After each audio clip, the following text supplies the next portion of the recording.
కాకరకాయ చట్నీకి కావాల్సిన పదార్థాలు: కాకరకాయ, జీలకర్ర, పసుపు, ఉప్పు, కొత్తిమీర పొడి, కారం, మెంతి పొడి, ఆవ పొడి, ఎల్లిపాయలు, నువ్వుల పొడి. స్టవ్ ఆన్ చేసుకొని కడాయి పెట్టుకోవాలి. కడాయి వేడెక్కినాక ఆయిల్ పోసుకోవాలి. ఆయిల్ వేడెక్కింది, కాకరకాయలు వేసుకోవాలి. ఇందులో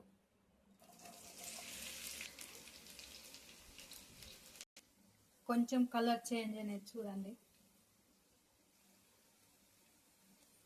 గోల్డెన్ కలర్ వేగిపోయినాయి కాకరకాయలు.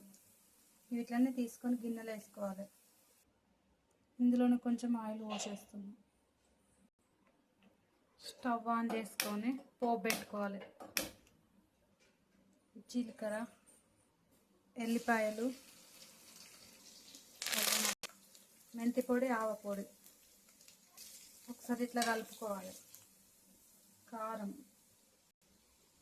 ధనియాల పొడి, నువ్వుల పొడి, సాల్ట్.